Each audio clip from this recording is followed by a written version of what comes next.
¿Qué estaba mal con el carro? La exhaust fan. Ajá. Valvetronic fan. ¿O el gas no estaba sirviendo?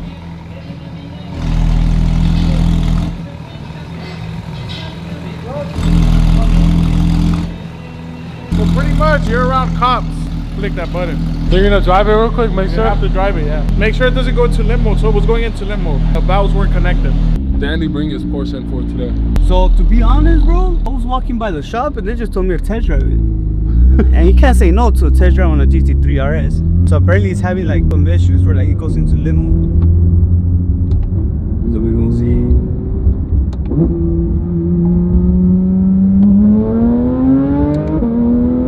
Oh yeah, it's a limp mode, you feel it?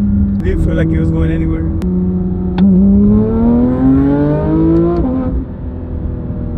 Let's see, it's this little cold. Gotta figure out why throwing that. What are those knobs that you're messing with right So there? like to put it on sport mode. It throws it off of sport mode. So you try putting it.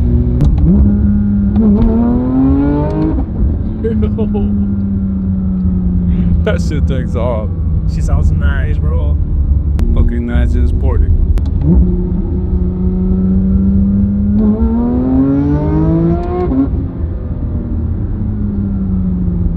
Function only available in track mode. Well then let's go to track, bro. She's hard. Yeah. Bro, will you ever get one of these? A Porsche would be nice. This thing feels like it's just gliding. Yeah. So we have the Toyota Supra, came in for a boost leak, so we're gonna go ahead and scour a machine to check the boost leak, test it out. Smoke test. What is a boost leak, Justin? So you can have like a small opening somewhere with it, like the charge pipe, you can blow your manifold, like things like that can cause a boost leak. Boost leaks on these cars tend to always happen from here to the turbo. So you have a charge pipe that's connected, it's a two-piece charge pipe, it's connected with a coupler. Coupler always tends to either pop off or it's not tight enough. So we're gonna go ahead and try it out with our boost leak machine and see if it's from there. How do you know when you have a boost leak? You'll feel the car like not at its full potential. It'll be pretty like sluggish. It'll fall to its upfield. face. Think of it like if you're driving like a little 525i, like a 3.0 inline. Here we have a 335i. Was coming from collision department, was Yeah. involved in the accident. I guess now she wants to wrap it satin black.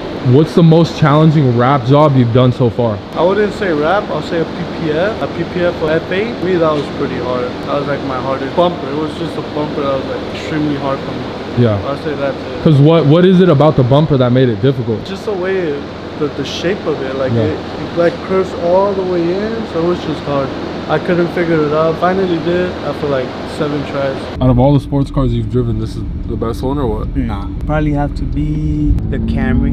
Nah, yeah, probably this one to be honest. Which exotic car is the most reliable? Well, I feel like they all could be reliable until you just keep driving and destroy it. But the car you want to stay away from is the McLaren. I don't own a McLaren, but based off all the people that do own one or that know somebody that knows one, it's either always at the shop or broken down. It's like a really like cheap alternative for an exotic, but it's not cheap. And it's still a pretty pricey car, but compared to like a Ferrari or a SVJ, like it's a like cheaper alternative. These things are crazy, bro. GT3RS, almost 500 grand. What does it have? Like what stood? Oh shit, that's what I want to know.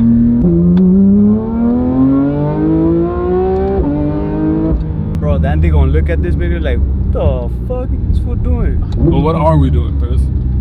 Test driving the car. So apparently the car kept going into limo, but that's all about. But what does the light come on when you hit like the certain gear? Well, it depends. Like you could be like just cruising, or you could do a wide open pass and it's gonna come on. We'll scan it right now to see what it is. So right here we're gonna do a boost leak test, see if there's any boost escaping the system. So we're gonna go ahead and try it out.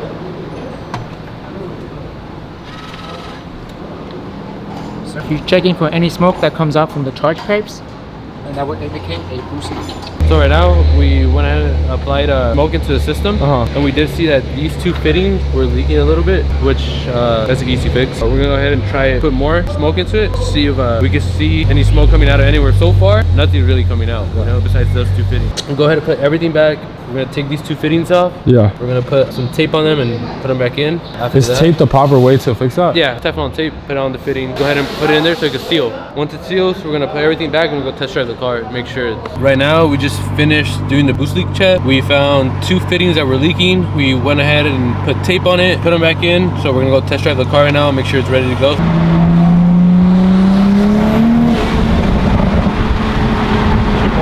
good. It feels healthy. Hey, are you telling me about the light that you're giving it? Slack. It brought you into limbo, no? It like dies, it falls on its face. It's still doing it? Like the light comes on. Yeah. That. It's not tuned.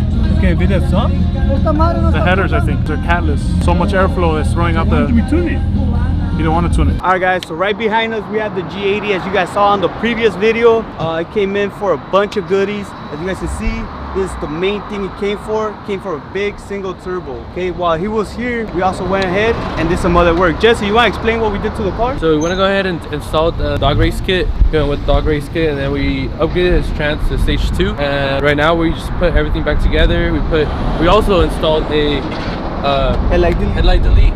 We're gonna wait for him to break it in. He's gonna come back and we're gonna go ahead and install the port injection, Rev 2. What's the purpose behind breaking in the car? Why are we breaking this in? We always recommend the customers to break it in because all the clutches that we switched out are brand new, so they need to be broken in. I think it's minimum 500 miles, and then he was gonna come back, we're gonna drain the fluid, put new fluid in there, and then they're gonna start tuning it. Transmission is gotta get broken in. You do not wanna go ahead and do a wide open pass or get on boost on a brand new built transmission. You will fry those clutches and you'll be back here replacing those brand new clutches that you once installed, right? So we gotta go ahead and load the new map onto it and call the customer, let them know, yo, your car's ready to go, bring it back in 500 miles and time to turn up the boost. Estamos desmontando la fuel pressure pump. Estamos quitando el sistema del port injection que tenía de fuel por ponerle uno más grande que viene relacionado siempre lo que es al port injection. Va a trabajar con la pompa stock para el puro motor y estamos instalando otro nuevo kit para el puro port injection. Más potente, más performance, más pressure para que trabaje con más presión de gas. ¿Tú tienes el fuel pump o el...? This one is the fuel system.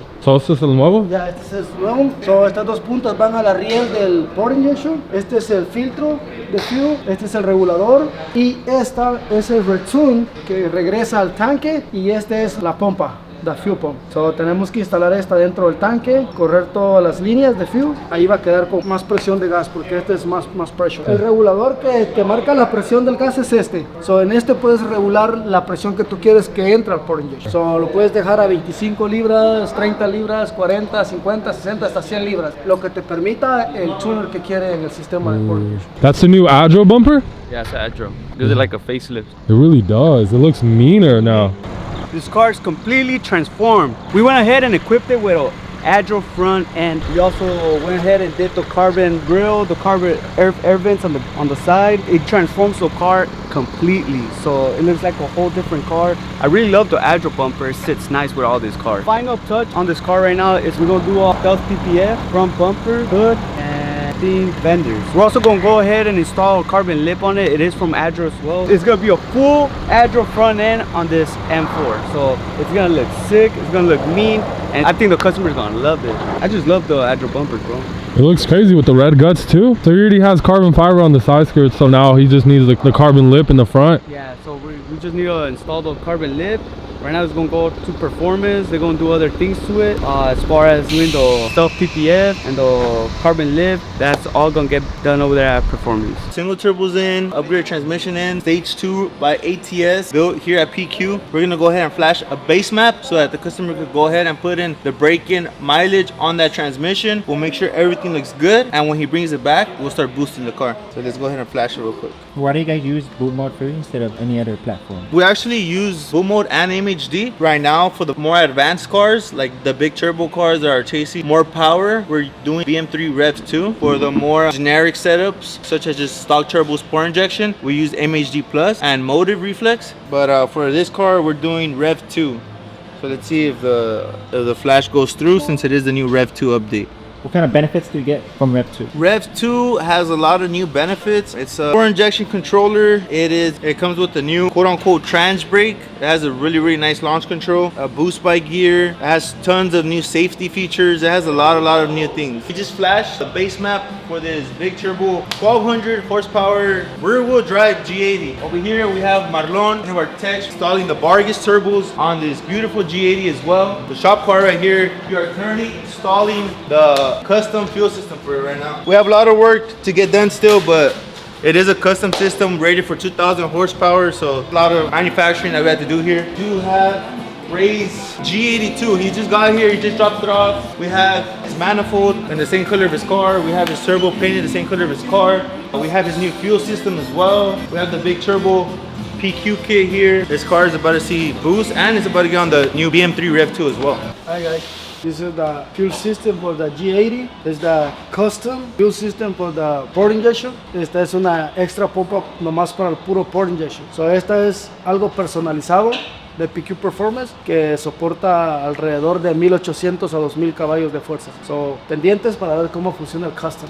Estoy invirtiendo la tapadera del tanque con los 3 fitting. Uno es de la stock fuel pump, el otro es return y el otro es auxiliar. So, en esta haz de cuenta que va a quedar aquí con la extra pompa y de aquí de este fitting estoy sacando la auxiliar a esta y me queda el return y me queda la de stock.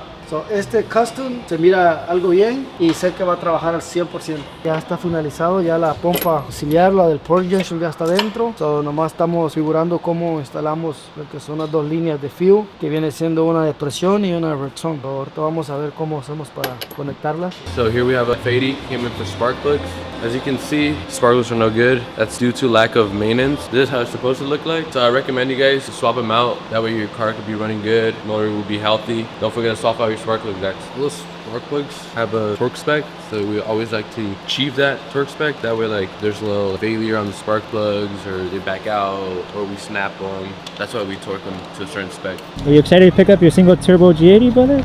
Yes, sir. Just excited. I don't know what to expect. I don't know what to like think. It's like my first car where I've done like things like this. Oh, is this your first build? Yeah, ever. Oh, no way. Like I've never had a car like this, so I'm pretty excited to see what it's gonna be. Gotta break it in, drive it a little bit, and then full send, right? Yeah, full send. What made you get the hood, the single turbo, and the transmission build? So a lot of it was like Edward. So I told him like kind of like my ideas and what I wanted to do, and he kind of like directed me in like the right path. Because I was like, oh, I just want to go maybe hybrids or single, and then he was telling me if you want to go for it all, go for the top, because then you're gonna regret it. So by doing that, it was just like kind of like starting here, then making my way up, and taking really whatever recommendation he had. I try to listen to you guys because you guys clearly know what you're doing. Tell us what you do for work, brother. Oh, so I'm actually a nurse. So you save lives, huh? Here and there, I try to keep them alive. As of right now, for the braking problems and everything, it's very. It looks solid. It came out good. I did reset the adaptation on the trans, so it needs to relearn them. Yeah. So if it's a little like aggressive in between shifts, just keep in mind that it's relearning itself. And then once the 500 miles are in, it should be like butter. Okay. So just drive it like regular and just chill. And then... Yeah, just don't pass 3,000 RPMs for now. Yeah. And then when you do come back, like we mentioned, we'll throw on the Rev 2 and then we'll get right to tuning. Yeah, for sure. Yeah, right now the tuner told me do not go over 3,000 RPMs at all. So okay. Just make sure you're in manual mode and you're shifting before that, and you'll be all set. Not even M1 and 2, just straight manual? Yeah, it's just straight manual so that the transmission relearns itself. Okay. Right now, if you let it like on auto, what it will do is like it doesn't know like the whole adaptation there, so like kind of like trip out a little bit.